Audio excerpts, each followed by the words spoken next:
Video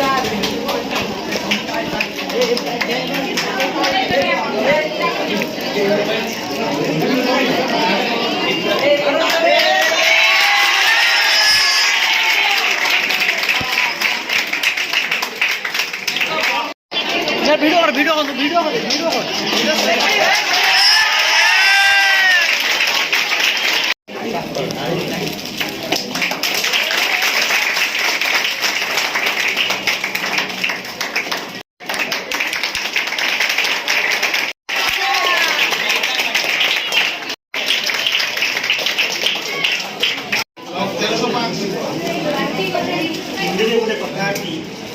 जो देश में गंगा बहती है, जो देश में झंडा उठती है, जो देश में कुछ लोग हैं जो समाज के लिए कुछ करें, जो समाज को ସେମାନେ କିଛି ସମାଜ ପାଇଁ କରୁଛନ୍ତି। ଯେଉଁ ସ୍ମୃତି ତାଙ୍କର ବି ଉଦ୍ଦେଶ୍ୟରେ ଆଜି ପିଲାମାନଙ୍କୁ ନେଇକି ଆଜି ଯେଉଁ ଖୁସି ମଜା ଯେଉଁ ପ୍ରକାର ସେ ଇନିସିଏଟ୍ ନେଉଛନ୍ତି ସମାଜକୁ ଡେଭଲପ୍ କରିବା ପାଇଁ, ତେଣୁ ଯେତେ ଧନ୍ୟବାଦ ଦେଲେ ବି କମ୍ ହେବ। ତେଣୁ ମୋ ଅନ୍ତରତମ ପ୍ରଦେଶରୁ ମୋ ତରଫରୁ ଏ ଅନୁଷ୍ଠାନ ତରଫରୁ ଏ ପିଲାମାନଙ୍କ ତରଫରୁ